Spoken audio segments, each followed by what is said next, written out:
The electric vehicle revolution was never meant for the working class, until Hertz lost control. Now construction workers are driving Teslas, teachers are flipping Polestars, and retirees are snagging electric SUVs for less than the cost of an oil change. This isn't a market correction, it's a rebellion. Hertz made a $4 billion move that backfired so hard, it's rewriting who gets access to tomorrow's tech. The old gatekeepers, dealers, banks, even automakers are losing grip. So how did the liquidation begin? Why are luxury cars cheaper than used Hondas? And what happens when this secret hits your local market? How did we get here? Stick around because the answers will shock you. The secret liquidation. What the public saw as scattered deals was a coordinated unloading effort. In quiet auction houses across the United States, rows of low-mileage electric vehicles arrived in volumes that shattered precedent. Inside those warehouses, experienced buyers noticed something was off, very off. Jake Morrison, who has handled rental returns in Pennsylvania for 15 years, described the change as surreal. One week, he logged 40 units from Hertz. The next, 80 arrived with reserves below market. By the end of the month, 300 had landed, priced to move, not to profit. Hertz never said a word, no announcement, no press release. Just vague talk of modernization and strategy shifts. Meanwhile, internal memos instructed managers to accept virtually any offers. Warehouses were told to clear inventory immediately. Entire fleets were routed through liquidation channels barely known to veteran dealers. Brad Williams, running multiple franchises in Kansas, noticed repetition. Identical Tesla units, same year and trim, appearing across platforms he had never seen Hertz use. Then came the location-based pricing. Vehicles that sold for $15,000 in Los Angeles could be found for $11,000 in smaller cities like Tulsa. This disparity triggered a gold rush. Buyers who drove cross-state could save thousands, easily offsetting travel expenses. The buying frenzy reached levels unseen in rental resale history. Flippers bought multiple units. Auctioneers saw all listings snapped up in hours. Some cars never even made it to the floor. Estimates suggest Hertz liquidated up to 2,000 units each week. These weren't end-of-cycle cars. They were nearly new, freshly serviced, and deeply discounted. Industry veterans stopped asking why, because by then, another story was surfacing, one that made the sell-off seem like a symptom, not the cause. The rental giant's gamble. This wasn't just a fleet refresh, it was a bet on the soul of the company. When Hertz emerged from bankruptcy in 2021, it faced a decision that could either elevate it or destroy it, embrace disruption or fade into irrelevance. The leadership chose boldness, led by Chief Executive Officer Mark Fields. Hertz committed $4 billion to acquire 100,000 electric vehicles, primarily from Tesla. The press hailed it as visionary. Wall Street cheered. The stock jumped 25% overnight. Elon Musk himself applauded the deal. On paper, it looked like a masterstroke. Government incentives would ease acquisition costs. Environmental appeal would draw eco-conscious renters. Premium pricing would drive new revenue streams. The vehicles themselves, Teslas, Polestars, Bolts, were high-demand, future-facing assets. Yet the infrastructure behind this shift was never truly ready. Internal systems weren't equipped, staff weren't trained, charging stations weren't installed, vehicles were deployed into locations that barely had enough electricity, let alone chargers. Rental staff were expected to become electric vehicle consultants overnight, explaining kilowatt charging speeds and regenerative braking to confuse travelers who just wanted to make their flight. Maintenance teams lacked certified technicians. Dealerships couldn't handle repairs without delays. Even basic rental logistics broke down. Customers returned cars half-charged, stranding the next reservation. Locations struggled to turn vehicles around. All the benefits, lower maintenance, higher rental fees, tax advantages, depended on assumptions that collapsed under real-world friction. What began as a market-defining play had become a resource-draining burden, yet the internal wheels kept turning. Vehicles kept arriving. Staff kept leaving. Customer satisfaction kept falling, and at the local level, the damage to operations began snowballing in ways the boardroom never forecasted. The infrastructure reality. What looked seamless on a PowerPoint became dysfunction in practice. At rental counters, the promise of electric mobility became a logistical nightmare. The infrastructure, both human and electrical, simply didn't exist to support what Hertz had promised. Lisa Chen, managing 17 locations in California and Nevada, watched her team struggle to explain charging basics to her hurried travelers. She had warned corporate months earlier. These regions lacked adequate public charging. The response? More electric vehicles, fewer gas cars. Problems mounted quickly. Charging took hours. Customers complained. Flights were missed. Family vacations were rerouted. Vehicles returned low on charge took hours to prepare for the next renter. Staff were trained for gasoline logistics, not kilowatt planning. Maintenance was worse. A flat tire used to mean a quick fix. Now, software bugs, battery diagnostics, and proprietary systems required certified technicians Hertz didn't have. The company leaned on Tesla service centers, already overwhelmed by demand. Costs ballooned. Routine issues triggered cascading delays. Parts took weeks. Tesla body repairs required approved facilities. The assumed savings of electric power vanished in a fog of customer complaints and operational logjams. In key locations, rural areas, vacation hubs, business travel hotspots, the model failed hardest. These were the exact geographies where Hertz could not afford mistakes, yet they suffered the most disruption. Travelers needed predictability. What they got was range anxiety, charging queues, and confused staff. Worse, training efforts collapsed under scale. Staff turnover spiked. Knowledge gaps widened. New hires faced a barrage of technical demands. Some simply quit. The financial forecasts could no longer ignore what was obvious on the ground. A strategic dream had collided head-on with operational reality, and soon the financial documents would reveal the consequence no analyst had dared to predict. The Tesla trap. What looked like middle-class luxury was actually corporate wreckage waiting to be claimed. The Tesla partnership had dazzled headlines and investors alike. Executives smiled for cameras. Stock tickers lit up. Elon Musk fired off celebratory tweets. But beneath the media glow, Hertz was stepping into a deal that no one at the company was fully prepared to manage. In November of 2021, Chief Executive Officer Mark Fields addressed investors with bold confidence. He revealed Hertz would purchase 100,000 Teslas, transforming its fleet and brand in one sweeping move. The announcement promised lower emissions, stronger margins, and a modern identity. Wall Street responded with immediate enthusiasm. Hertz stock soared by 25%. The timing seemed perfect. Tesla dominated electric vehicle perception. Government incentives softened cost burdens. Business clients wanted greener transportation. Hertz positioned itself as the first rental car company to truly evolve. For Tesla,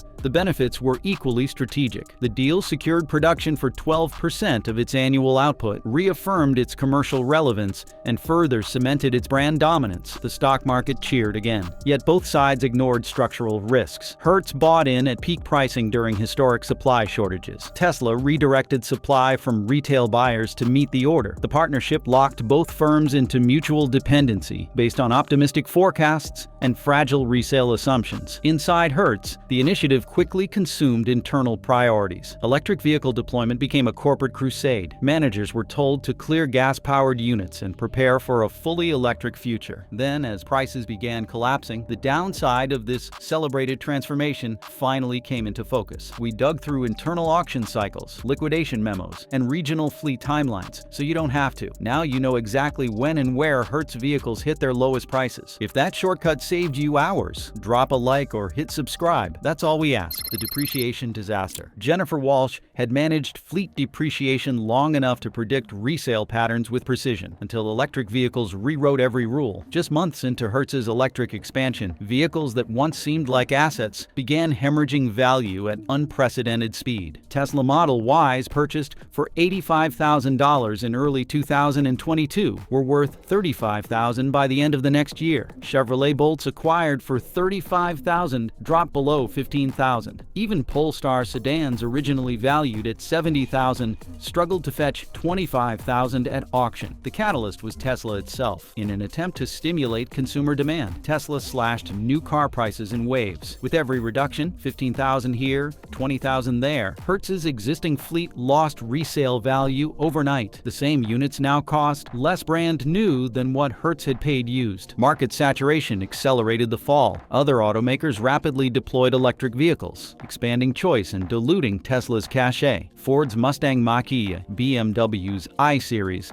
And General Motors' expanding bolt line created options that made earlier Tesla models seem dated. Technological advancement delivered another blow. New battery chemistries and software features made vehicles just 1 or 2 years old feel obsolete. Resale demand weakened as buyers chose newer models with better range and performance. Higher interest rates crushed buyer financing. Monthly payments for used Teslas often rivaled those of new competitors, particularly when automakers offered incentives. Insurance companies also lowered valuations, citing higher than expected repair costs. Inside Hertz's finance division, spreadsheets no longer told stories of profit. They mapped a nosedive, but depreciation was just one part of a darker spiral. The mechanical toll was proving even more severe. The maintenance nightmare. For Robert Kim, rental car maintenance had always followed a rhythm. Oil changes, brake pads, tire rotations, straightforward and scheduled. Then came the electric fleet, and the rhythm collapsed into chaos. Electric vehicles required knowledge Kim never needed before. High-voltage safety protocols, diagnostic software fluency, and battery health analysis were now essential. Each brand demanded different certification. Tesla vehicles required Tesla-certified staff. Chevrolet Bolts required General Motors protocols. What once took 30 minutes now took hours, if not days. Parts became a constant bottleneck. Ordering a Tesla charging port or a body panel sometimes meant waiting 6 to 8 weeks. Standard parts suppliers couldn't help. Even minor repairs, like sensor recalibrations, demanded specialized tools and instructions. Software glitches turned daily tasks into crisis management. A failed over-the-air update could disable a car. Rental agents without technical training were left helpless. Vehicles would disappear into holding lots, while support tickets bounced between departments. Battery checks proved even worse. Full diagnostics required expensive hardware most facilities didn't have. Basic voltage tests weren't enough. Battery degradation slipped through unnoticed, harming performance and destroying resale value later on. Repair bills soared. What cost $500 on a gasoline car might cost $3,000 on a Tesla. Charging malfunctions, cooling systems, and battery control units all demanded top-tier technicians and premium parts. As repair timelines extended, rental availability shrank. The problem was no longer theoretical, it was operational. Technicians left, training costs ballooned, and workforce turnover climbed. The system was overmatched. Back in the corporate tower, financial officers were discovering that Hertz wasn't just losing time, it was bleeding cash at a pace that no projection had accounted for. The financial hemorrhage. Alexandra Rivers had faced rough quarters before, but this was different. The documents in front of her didn't show a downturn. They mapped a full-blown crisis. The electric vehicle experiment had crossed a line from troubled strategy to financial catastrophe. Losses tied to the electric vehicle transition had reached $1.2 billion by the end of 2024. Capital vanished through overpaying for vehicles, enduring maintenance disasters, and weathering crushing depreciation. Every assumption used to justify the initiative had collapsed under reality. Cash flow, once predictable, was spiraling. Electric vehicles cost more to acquire and service while earning less than expected. Traditional gas cars paid for themselves over time. These new assets demanded ongoing investment and produced dwindling returns. Debt contracts became time bombs. Many loans had relied on vehicle values that no longer existed. As asset prices dropped, Hertz risked defaulting on financial terms that could force massive sell-offs or trigger penalties. Lenders grew restless. Investor confidence evaporated. Calls with Wall Street analysts turned defensive. The same press that once celebrated Hertz's electric gamble now asked whether the company would survive it. The stock price reflected the growing doubts. Performance breakdowns varied by location. Large cities with robust charging fared slightly better. Suburban and rural branches, however, reported losses so severe that regional managers began recommending full divestment from electric fleets. Insurance and financing firms started revising terms. Higher risks meant worse rates. Resale uncertainty made leasing or financing even less attractive. Hertz's ecosystem of partners began pulling back. For the rest of the industry, the lesson was loud and clear. The future might be electric, but getting there too fast could burn through everything. The Discovery Channel. The most extraordinary car deals weren't advertised. They hid in overlooked platforms, structured auctions, and quietly managed inventory systems. The average shopper never stood a chance unless they knew exactly where and when to look. Mike Sullivan, a dealership buyer in Columbus, noticed it first. On a routine Tuesday, hundreds of Hertz vehicles appeared on auction platforms at prices well below retail value. By the fourth week, the pattern was clear. Hertz was liquidating through 3 channels: wholesale auctions, dealer direct sales, and online platforms. Each had different rules and price dynamics. Buyers without dealer licenses used brokers to access auctions, paying just 1 or 2% of the purchase price for entry. That small fee gave ordinary buyers access to bulk listings. One Sacramento buyer picked up a 2022 Infiniti QX60 for $32,400, more than $10,000 below local dealer pricing. Geography added more advantage. A Tesla Model 3 priced at $18,000 in Los Angeles cost just $14,000 in Tulsa. Driving across the state saved thousands. Timing also mattered. New listings appeared Tuesday mornings. By Thursday, unsold vehicles entered deep discount mode, making aggressive offers more likely to succeed. Even basic search terms like fleet sale or X Hertz revealed inventory most buyers missed. With the right approach, even casual shoppers could access deals once reserved for industry insiders. And for those who had inside knowledge of how liquidation cycles worked, the strategy went from practical to unbeatable. The insider intelligence. Rachel Torres, a former fleet manager at Hertz, knew the game from the inside. And once the liquidation started, she saw how the system could be leveraged by buyers who understood timing, structure, and policy shifts. Vehicles were released in waves. Tuesdays brought new inventory. Wednesdays handled overflows and maintenance returns. Thursdays offered less desirable units, many with cosmetic or title issues. Buyers who targeted Tuesday listings with Wednesday follow-ups captured the best options before competition intensified. Corporate policy granted managers limited pricing authority. If a vehicle had remained unsold for more than 45 days, regional managers could approve discounts of up to 30%.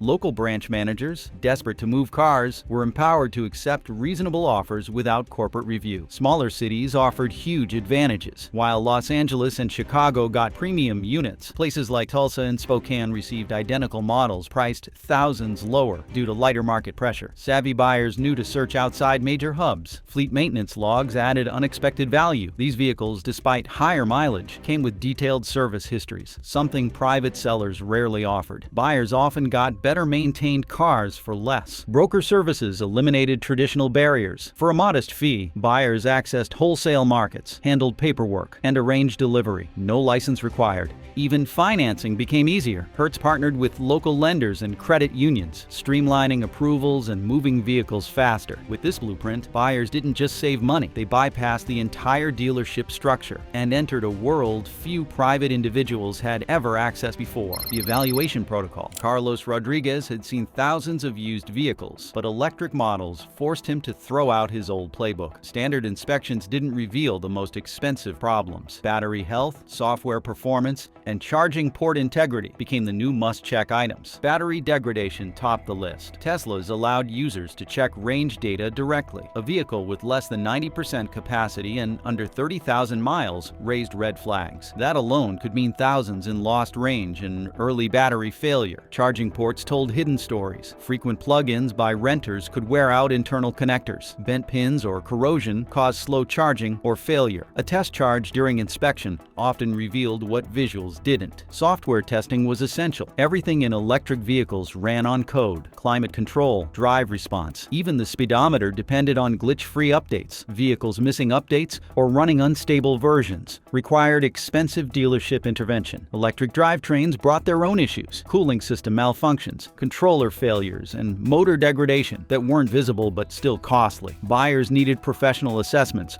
or risked buying silent lemons. Insurance surprised many. Ex-rental vehicles sometimes triggered premium hikes of up to 15%. Some insurers even declined coverage. Warranties varied wildly. Some manufacturers offered full transfers. Tesla reduced battery coverage for second owners. Only direct confirmation from the automaker ensured coverage. Buyers who skipped these checks often paid later. Those who followed a protocol avoided five-figure repair surprises. The success stories. All over the country, buyers turned to corporate failure into personal opportunity. From cautious professionals to risk-tolerant small business owners, people used strategy to beat the system and walked away with stunning deals. In Phoenix, Michael Patterson used a broker, checked auctions weekly, and bought a 2022 Jeep Wrangler Unlimited for $29,800. He beat dealer prices by nearly $10,000. Sarah Williams in Houston watched pricing trends across cities. She drove to Austin and picked up a 2023 Toyota Camry for $17,400, $4,000 less than identical listings at home. David Kim in New York skipped the legwork. He hired a broker to find, inspect, and deliver a Tesla Model Y. Total cost $28,000. Local listings hovered near $40,000. In Sacramento, Bob and Linda Chen used timing to their advantage. They tracked a Polestar 2 for 6 weeks, then made a cash offer under market once the 45-day liquidation window opened. Their bid was accepted the same day. Maria Gonzalez in Denver upgraded her business fleet. 4 Tesla Model 3s, $15,000 each. Total cost $60,000. Her old delivery vans had cost more and weren't as efficient or stylish. Every story followed the same pattern: research, timing, and knowing where to look. The results weren't luck, they were blueprints. And while dealerships scrambled to recover, a new wave of empowered buyers rewrote the rules of used car shopping. The dealer disruption. Car dealerships didn't just lose sales, they lost control of the market. As Hertz dumped thousands of electric vehicles at liquidation prices, used car values cratered. Dealers suddenly faced Teslas and Polestars on local listings priced 30 to 40% below their own inventory. Frank Morrison had run his Kansas lot for over 30 years. When customers showed him Tesla Model 3s selling for $15,000 less than his luxury sedans, he had no options. Matching those prices meant losses. Ignoring them meant no sales at all. Margins once sat at $3,000 to $4,000 per car. Now, some dealers were selling for $800. Others were forced to move inventory below cost just to stay liquid. Trade-in values also plunged. Vehicles that fetched $16,000 now brought $13,000 or less because Hertz's fire sale reset expectations overnight. Some dealers adapted by buying liquidation units, reconditioning them, and reselling with limited warranties. Others shut down entirely. Independent closures surged,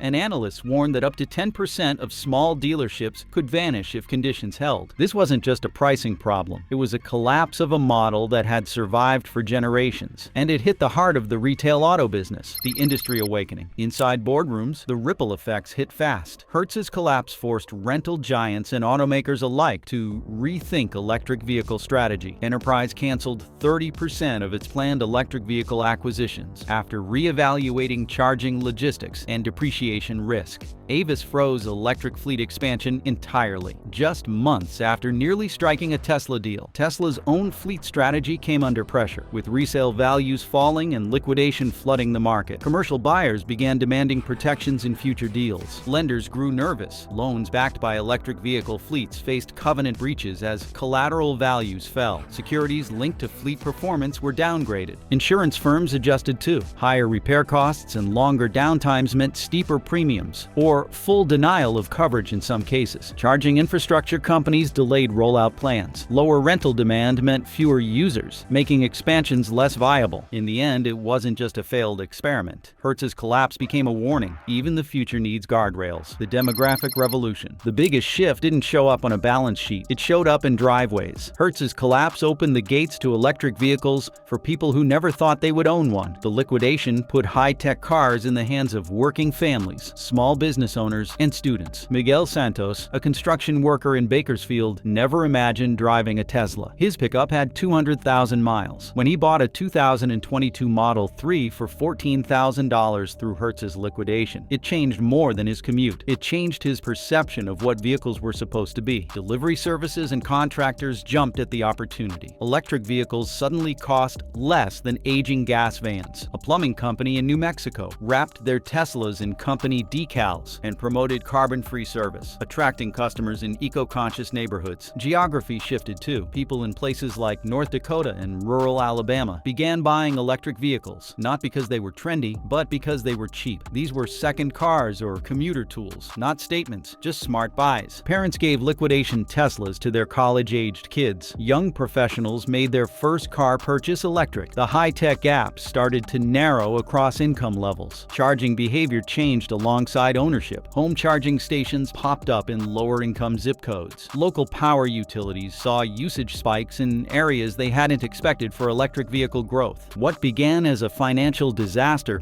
became a cultural breakthrough. Electric vehicles stopped being niche. They became normal, and manufacturers now had to recalibrate who their real customers would be in the years ahead. The future reckoning. The truth hit like a freight train. Building cars was not enough. Hertz's collapse proved that electric vehicles needed more than batteries. They needed roads, rules, and readiness. The industry finally confronted a reality it had ignored for too long. Infrastructure had always lagged. Analysts now estimated that creating a reliable, nationwide charging network would require more than $50 billion.